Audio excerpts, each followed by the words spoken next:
You ever feel like you are getting taken advantage of? You ever feel like you're getting screwed over?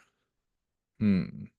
Or that you're just about to get screwed over, that something really bad is going to happen to you, that the universe is conspiring against you, or your coworker is conspiring against you, that mofo, that SOB, that person, they're out to get me. It's a conspiracy. Of course, you felt that way.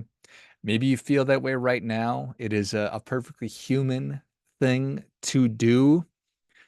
But how often are they actually out to get you? How often is the world, the universe, everybody in your company conspiring against you, trying to oust you, trying to screw you over? How often does that really happen? Or are these just stories that we make up in our own minds, in our own heads? It's a tricky thing. It is a tricky thing. I My core values, the rules that I live by are friendship, justice, and learning. Those are the three big ones.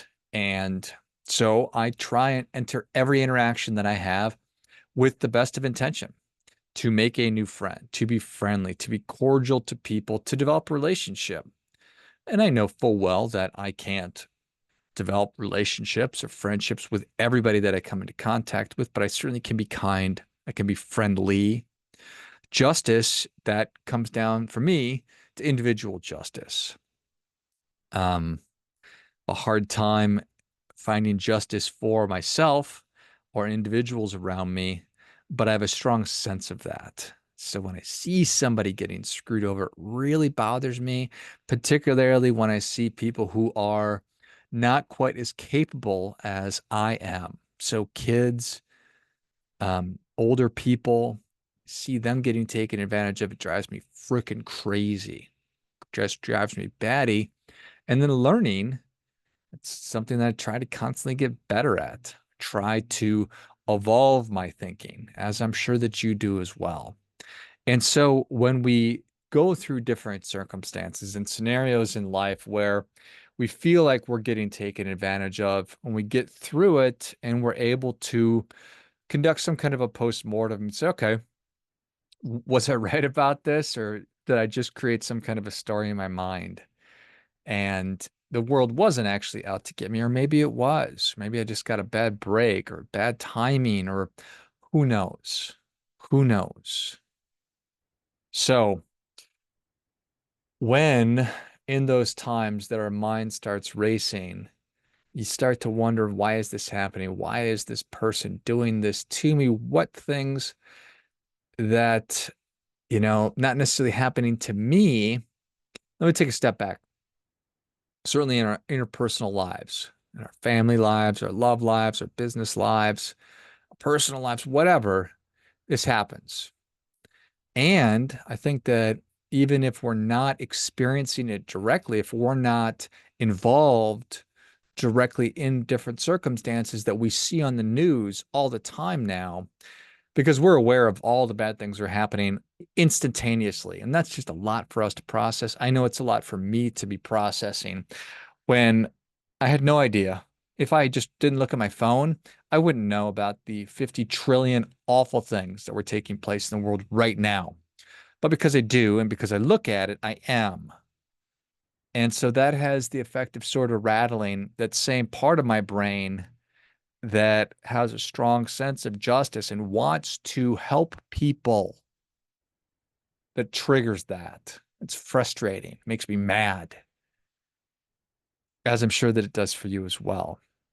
So, all these things, culture, politics, you're watching the news and you're scratching your head thinking, what WTF? What is going on here? Why is this happening? How could anybody be this stupid? How could anybody be this freaking stupid? But maybe that's not it. Maybe it's malicious. Maybe there is a cabal of super villains, super evil, super geniuses who are pulling all the strings. Conspiracy theories are very seductive. Certainly some of them are true, so that's why they're a thing. But it's opaque. I mean, we've gone through so much in the last several years, as we always have. But again, I mentioned how now we just know about so much more. So we can take that, we can take that lens through which we look at situations and look at and view all of the world's circumstances through that same lens. We can all be Monday morning quarterback on not just the big game, but on the presidential debate or on this, that, and the other thing. Can all be backseat drivers and be looking at everything going on, trying to suss out what the heck is going on here. Have you heard of Hanlon's razor? Hanlon's razor is an adage that says, never attribute to malice that which can be adequately explained by stupidity. Never attribute to malice that which can be adequately explained by stupidity. So instead of thinking that the world is out to get you, just realize that nope, it's just a dummy who's doing dummy stuff, and I'm getting the blowback because of the dummy doing the dumb things. Not as sexy, not as satisfying to think, you know what? Here I thought it was the entire world ganging up on me to knock me down a couple of pegs. Turns out it was just Randy. It was just Randy, Rusty. No offense to Randys and Rustys out there. It was just Sally being a dummy. That's what happened. There was no malice. She's just dumb. Could that be it? Hanlon's research suggests that people should avoid assuming harmful intentions when a simple mistake or misunderstanding is a more likely explanation. So, Hanlon's razor.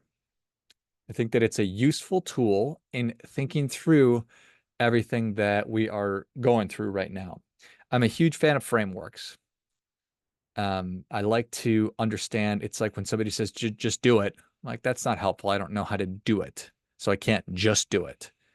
But if you give me some steps to take through, sort of a decision tree, thought process, a framework, like instead of assuming malicious intent, let's shift that and assume that it's just incompetence, that it's just dummies doing dummy stuff, dummies doing dumb things.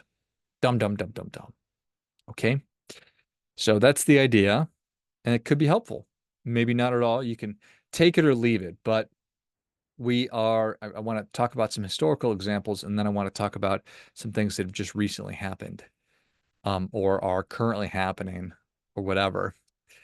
Um, but there are countless examples throughout history.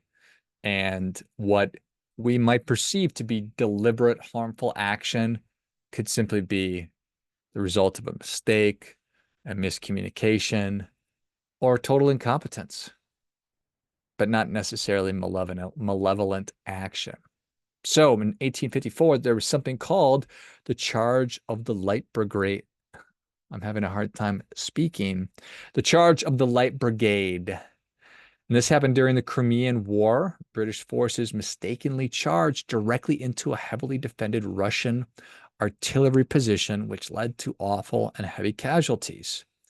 Now, the explanation was that it was most likely caused by a miscommunication and poor military planning rather than any intentional malice by the commanders involved. Okay. In 1915, there was something called the sinking of the RMS Lusitania. And in this example or event, the British ocean liner Lusitania was sunk by a German U-boat, leading to the death of almost 1,200 people. So, while the sinking was an act of war, many controversies arose over whether or not the British government intentionally put the civilians at risk to draw the United States into World War I. However, it's thought to be more plausible the incident was a tragic result of maritime miscalculations and lack of clear communication. Okay, I don't know. Maybe, maybe not. 1999, the Mars Climate Orbiter Um, our climate orbiter was lost during or due to navigational error, where one team used metric units and the other used imperial units. So, not necessarily due to sabotage or malice, but rather a simple but critical mistake in unit conversions, stupid metric system, or the wonderful metric system. And that led to the craft's destruction. Remember Y2K? There's a massive concern that computer systems all over the world were going to fail when the clock rolled over to 2000 from 1999. So the problem arose not from any malicious intent, but from a simple, albeit widespread oversight in programming where early coders had used 2 digits to represent the year instead of 4. And obviously, nothing happened. But it was very, very exciting. 1961, we saw the Bay of Pigs. And it was a failed invasion of Cuba by Cuban exiles backed by the US government, aimed to overthrow Castro. The invasion was poorly planned and resulted in a quick defeat. So, this is a really tricky one, but it's more likely due to miscalculations, poor planning, and overestimation of the support the exiles would receive, rather than any intentional sabotage or malice within the US government. I know that that's a very controversial one. So, but you get the idea. Each one of these, you can look at so many different ways. Chernobyl, the power plant in Soviet Union experienced a catastrophic meltdown, leading to widespread radioactive contamination. And the explanation is simply that it was a result of a combination of design flaws in the reactor and operator error during a safety test, rather than any deliberate act of sabotage or malevolence. Who knows? In 1799, the Rosetta Stone was discovered, and it was obviously a crucial artifact that helped us read hieroglyphics. And it was actually discovered by French soldiers during Napoleon's campaign in Egypt, and was actually found on accident. It wasn't part of a grand plan or due to superior intellect. Its significance was only realized later, showing that sometimes major discoveries come from a single chance or oversight rather than intentional brilliance. So that one is sort of an obvious, or rather a reverse Hanlon's law. Instead of attributing an event to brilliance, can just simply be just chance and interesting. And finally, the Titanic, 1912. We all know what happened. It hit an iceberg, maiden voyage, resulted in the death of over 1,500 people. Now, like all of these, you can look at it a bunch of different ways, but this disaster was largely due to a combination of human error, poor design, insufficient lifeboats, and unfortunate circumstances, rather than a deliberate act of negligence or sabotage. So what do you think? Innocent mistakes by dumb people, dummies doing dumb things, or malevolent actions perpetrated by supervillains? I like a good conspiracy as much as the next guy. In fact, I, like many people, probably love them. I think it's fascinating to try to play backseat driver, Monday morning quarterback, all of these kinds of things to look through, to suss out. But the reality is that I don't know. I just don't know. What about these more contemporary examples? What about COVID-19? That was certainly a big one. That's in a pretty recent memory. I know I haven't forgotten about COVID, and I'd certainly like to know more about what is actually happening. But unfortunate reality is that there are outbreaks all the time, and not necessarily outbreaks, but there are laboratory leaks and mistakes that happen quite a bit. If you actually go through and research everything that happened or that has happened, and different diseases and horrible things that have escaped laboratories, more often than not, it's probably just from stupidity and incompetence. Everything that happened subsequently, that's a story for another day also. And how everything was handled, and the fallout and the policies and everything else. I think we can certainly all agree that it was terrible. Um, but part of me that wants justice is still demanding that we have some more transparency with that one. The Afghanistan withdrawal was also a terrible one. Anytime there's a loss of life, and the catastrophic circumstances that have taken place to the poor Afghani people, the Afghans, and how that culture has changed and shifted. We're fortunate to have on the show within the last year, two young ladies, one young lady who was actually in Afghanistan and who taught herself how to read and do math just using the internet because she was no longer allowed to go to school. And now she wrote a wonderful book about it. So many terrible things. What were the circumstances? Why was so much stuff left behind? Was it because of some grand plan, or was it just pure incompetence? Was it dummies doing dumb things? Hard to say. Everything going on in the Middle East right now, everything going on in the Ukraine and Russia and Taiwan, and my goodness, so many different events going on in the world. But we don't have to go that far, do we? We can look to our southern border and try to suss out what's going on there. Is this a matter of incompetence or is it some grand plan? Hmm. What about our major cities and homelessness? My goodness. My goodness. So much of this wasn't happening all that long ago. And now there's so much really awful situations, some real head scratchers going on. So what do you think? Is it Hanlon's razor? Is it incompetence? Is it stupidity? Or is it malicious intent? Something else at play. And the problem is, I don't know. I don't know what's in someone else's heart. I don't know what's in somebody else's head. I don't even know what's in my own heart part of the time. I don't know what's in my own head a lot of the time. Certainly, I change my mind about things. I change my opinions, my preferences. But that doesn't mean that when I change my mind or my heart or my opinions or preferences, that what I did in the past doesn't necessarily influence that. It just influences how I think and potentially talk about these different circumstances. So makes it pretty tricky. But I do think that there's immense value in Hanlon's razor. I think that there's immense value in asking these questions instead of immediately defaulting to the world is out to get me. Why am I always getting screwed? Why are these people ruining everything? Why are there a small group or a massive group of people? Or why do half the country think such stupid things compared to what I think? And is it malicious?